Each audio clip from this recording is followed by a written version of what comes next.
Hello, everybody. Rick Manning, President of Americans for Limited Government here. We had a lot of different interesting things happening, but one of the most interesting happened in Davos at the World Economic Forum, where Greta Thunberg, spelled Thunberg, but it's Thunberg. She's Swedish. And she has been a celebrity, an influencer related to climate change for a while. I'm sure most of you out there are aware of her. And she was at Davos for World Economic Forum, presumably meeting with a lot of people and talking about climate change. She certainly had a lot of stuff to say about it. But here's one. I just wanted to get a little street interview that occurred with her. And she gets asked a lot of questions, but she doesn't seem to have a lot to say. Greta, how did you get here today? What was your climate footprint in traveling here? Greta, how do you feel about discussing climate change with the delegates here when nearly all of them take private jets? Do you think at least the fact these delegates take private jets is a bad thing against, what you believe in? All of this could be done via Zoom. So surely you should be encouraging all the delegates here, especially the likes of US Special Envoy John Kerry for Special Envoy for Climate Change. Surely you should be saying to these people, you should be doing this via Zoom with a much smaller carbon footprint, surely? Is that an environmental way to travel? If you offset your carbon, it's the only choice for somebody like me who is traveling the world to win this battle. I believe the time it takes me to get somewhere, I can't sail across the ocean, I have to fly. Greta, energy prices in Europe have never been higher. Is this a good thing or a bad thing? Are you happy that natural gas is so expensive so people can't afford it? Or do you think that's bad? Greta, are you used to gentler questions, or do you ever talk to people who disagree with you? In my country, we passed the Inflation Reduction Act, which is primarily a climate act, $369 billion, which will actually be much larger than that because the heavy lifting is done by tax credits that are very long term, some of them actually open-ended.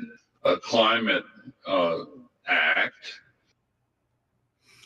Okay, well, there we go. So we've got an interesting with Greta Thunberg there, and then some John Kerry and others. Trying to get myself onto this. Trying to get my stupid mouse to work. There we go. Okay, sorry. So Greta was walking around and being asked by some people from Rebel News and others questions about a whole variety of topics. It's about a 30-minute video. It's pretty interesting. But she does, I just want to remind everybody about kind of what she said 3 years ago in 2019 at Davos at the World Economic Forum when she wasn't so speechless and quiet. Here's Greta Thunberg just 3 years ago, and this one's short. This is all wrong. I shouldn't be up here. I should be back in school on the other side of the ocean. Yet you all come to us young people for hope. How dare you? You have stolen my dreams and my childhood with your empty words, and yet I'm one of the lucky ones. People are suffering. People are dying. Entire ecosystems are collapsing. We are in the beginning of a mass extinction, and all you can talk about is money and fairy tales of eternal economic growth. How dare you? Okay, I think that's enough of that. It's I think you get the gist of it. So fairy tales of eternal economic growth. Capitalism's generated that fairy tale of permanent economic growth for about 400 years. I know Greta's, learned scholar and doesn't really realize that, but so when you talk about fairy tales of economic growth, fact is, I guess 400 years is a very good trial period, but it would seem reasonable to me. But the reality here is we have a woman who is, woman child. She's, I guess, 20 now. And she's has an kind of an undue influence on the world. And the challenge is, and a lot's made of the private jets flying there and all the hypocrisy that occurs at World Economic Forum. But the problem is at the World Economic Forum, they're the ones who are pushing the stakeholder capitalism that is in fact destroying the corporate incentive for profit. It says it puts profit behind stakeholder needs and wishes. So, which means essentially everybody gets to run the company except for the people who actually are invested in the company, the shareholders. Stakeholders are those who are trying to lobby the company to take different stands. And since the NGO community, the nonprofit community of leftists has been just proliferating for the past 20 years, those stakeholders are more and more the people who are attacking the very right of the company to exist, the very reason the company exists. And that's how you find ExxonMobil with a board of directors that essentially is against oil production. It's how you find Chevron's CEO coming back from Davos last year saying, we're not going to produce any more petroleum refineries, even though they're desperately needed here in America. So that's, so we've got this kind of outsized influence that the World Economic Forum has. And it's Greta Thunberg, who is often looked at as being the moral leader because she's young and she's, saying that all these people are dying and ecosystems are dying. I really wish somebody would take young Ms. Thunberg and take her to a cobalt mine in Africa or a lithium mine in Africa, so she can see what happens and who actually dies, the children that die in mines, to be able to bring out the minerals necessary to kind of meet the needs of her battery-oriented economy. And that's what when we talk about electricity-oriented economy it's a battery-oriented economy, because you have to be able to store it.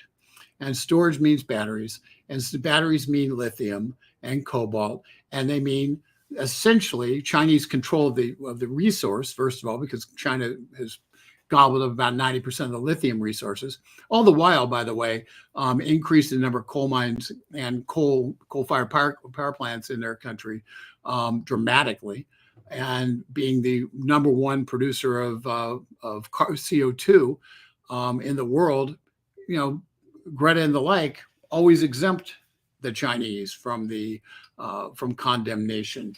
But we know that we've seen that hypocrisy before. We see that hypocrisy with John Kerry and Al Gore and a whole lot of them, Joe Biden, where China can be given an absolute pass to produce cheap goods with cheap and abundant energy, because they're burning very high sulfur coal that comes from their own country, while here in America we're not allowed to burn low sulfur coal, which is much less polluting, with much better environmental standards, because ultimately their goal isn't climate change.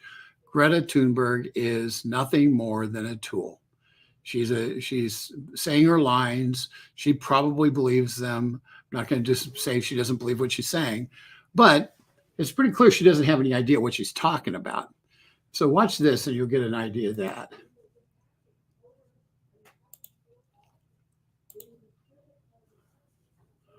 Okay, here we go. Greta, where did you learn everything you know about things like climate change? Where did you learn all that? Yeah, that's a good question. I wish I knew. So if you wish you knew, how do you know so much? Surely if you know so much, you would know where you learned all this from, surely. Who has said that I know so much? Well, because you are deemed as an expert worldwide when it comes to climate change. You speak on global stages when it comes to climate change. And ultimately, some of the things you say lead global policy. If that was the case, then the world would look completely different, I assure you. What would you like to do to make the world look completely different? That's a fair question, surely. First, I would like to eat lunch, maybe. Okay, so there you go. I left that last part in because it's kind of funny. She's got a personality, but the fact is, very clear. She didn't know anything. She's not a scientist. She doesn't have any expertise whatsoever. What she has is a propped up voice, a voice that has been elevated for reasons that are obvious, to represent the youth of the world in opposition to the energy sources that have made those youth very, very wealthy in the historical standards of the world. So you look at somebody who's wearing a jacket that's made out of, it looks like it's certainly not natural. So it must be some kind of plastic poncho jacket, stuffed with probably goose feathers. And that jacket's made out of fossil fuels. So you can't really get around the hypocrisy, even with what jacket she wears. But let's just get serious, okay?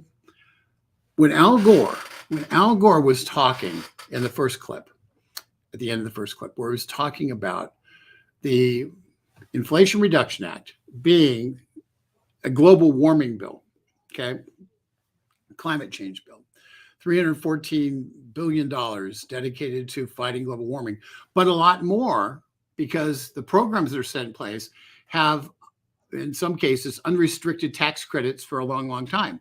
So in fact, the subsidies built within the Inflation Reduction Act for green energy production and purchasing supposed green energy vehicle, electric vehicles and the like, those subsidies are kind of the gift that keeps on giving to try to put the thumb on the scale, the government's thumb on the scale toward electric vehicles over gas-powered vehicles, for instance, toward certain behaviors that relate to wind and solar that don't exist for other electricity producing avenues. Wind and solar are both mature industries.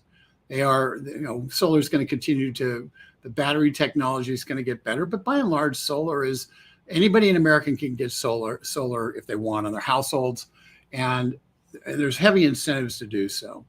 Yet, we're going to continue to incentivize putting solar panels on your household, even though we know for a fact that having solar panels on your household have a negative effect on the overall grid, because the rules typically with solar panels are, if you have excess energy, if it's a high energy producing time, middle of the day, sun shining, that you sell that energy back to the utility. The utility that's a time when they have lots of electricity available to them. So consequently, it is the time when the utility is essentially paying they're paying a higher amount. The utility is paying a lot of money to get the electricity, to get the power, to disperse it at that time.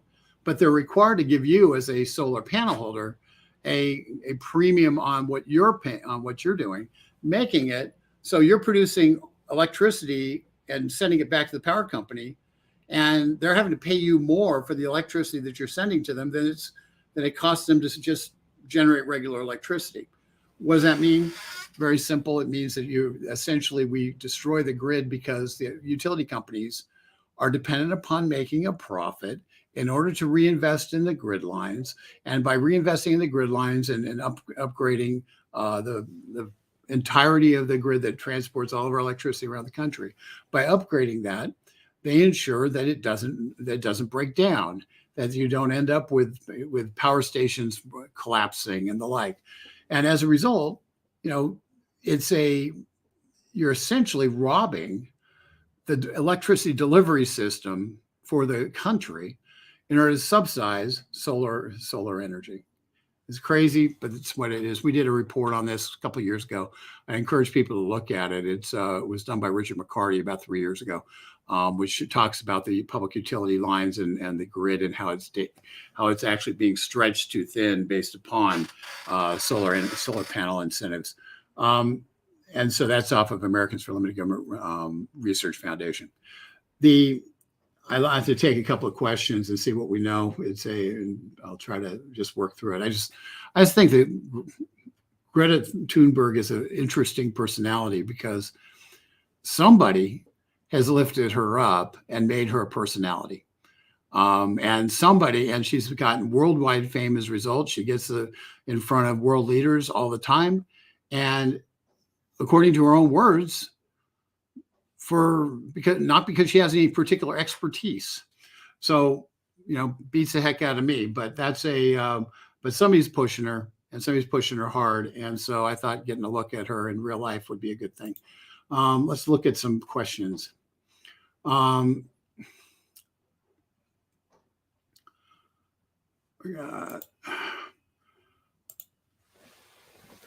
again, Joe Biden's administration, they called it the Inflation Reduction Act when in fact it was nothing more, nothing less than their Green New Deal program. And the sad part is some Republicans voted for this thing.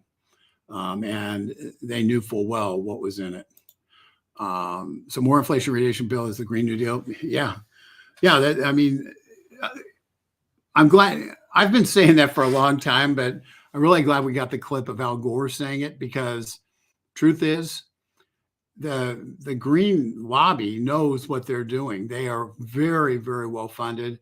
And ironically, a lot of the K Street lobbyists who you would think would be pro-capitalist are looking for their own set of green subsidies. And so you're looking at a whole lobbying regime built around creating more and more green subsidies, because truthfully, it's easy money. We know for a fact that Warren Buffett has been a major investor in wind energy, as I believe he still is.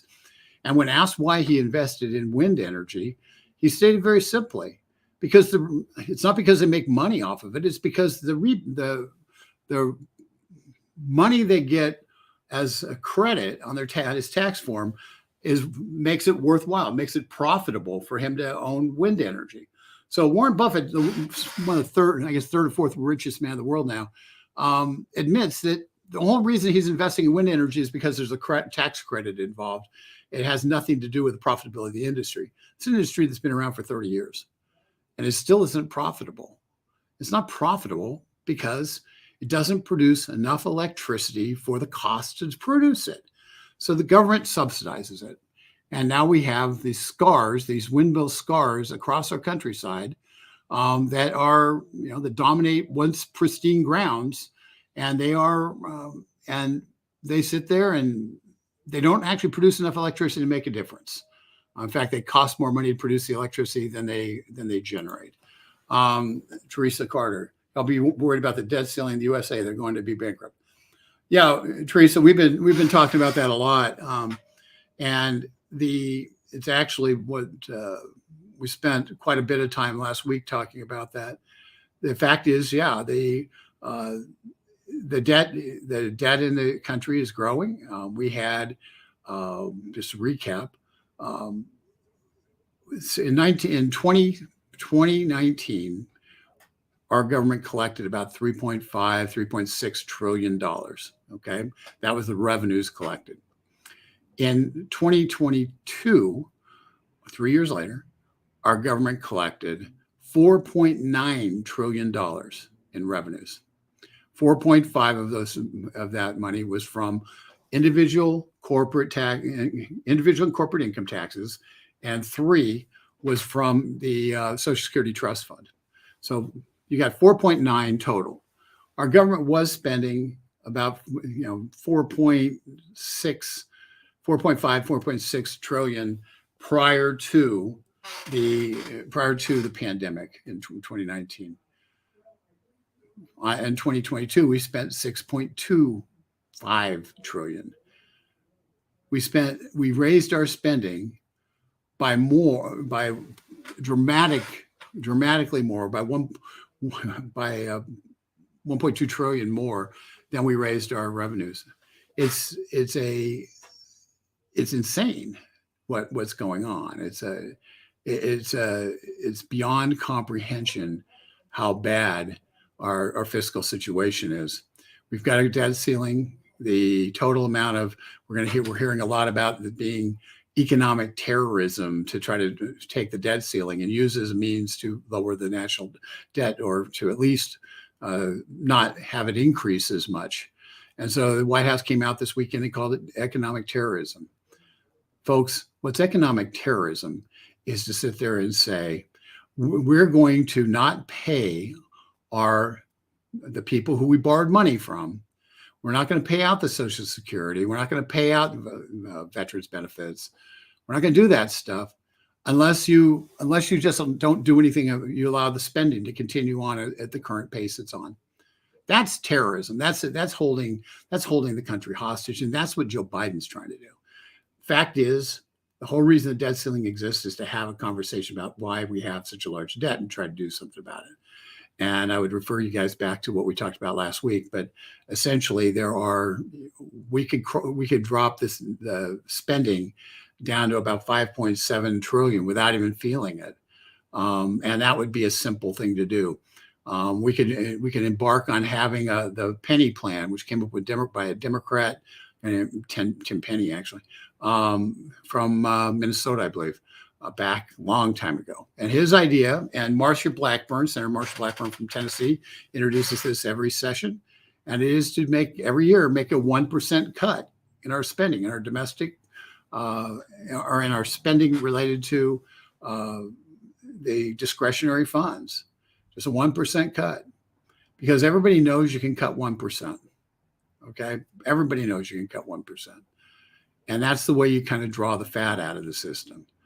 So there's lots of ways to move forward, but the way we can't move forward is by ignoring the problem and continue to pile up more and more debt with bigger and bigger government, basically obstructing more and more of our private sector.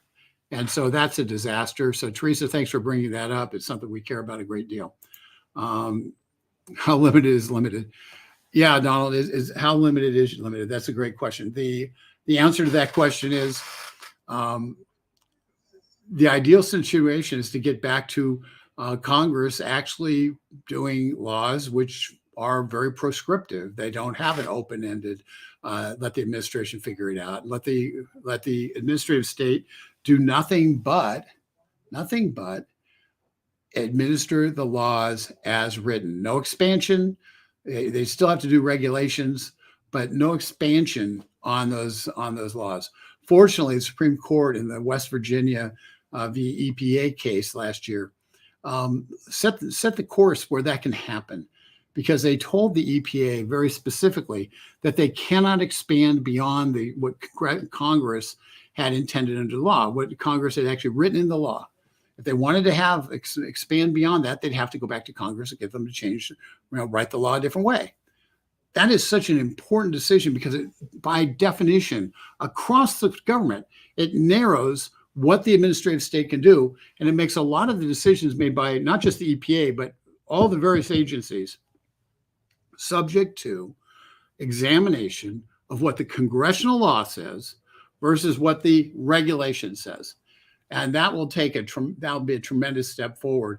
And that came out of the Supreme Court last year. So there's hope ahead that we'll be able to restrict the size and scope of government simply by virtue of forcing the administrative state to focus on delivering the product that Congress authorized, and stop trying to deliver products that are imaginary extensions of what Congress authorized. So Donald, thank you for that question as well. I'm going to just end it right here. I just appreciate everybody being on here, and we will see you tomorrow with a different subject. Thank you.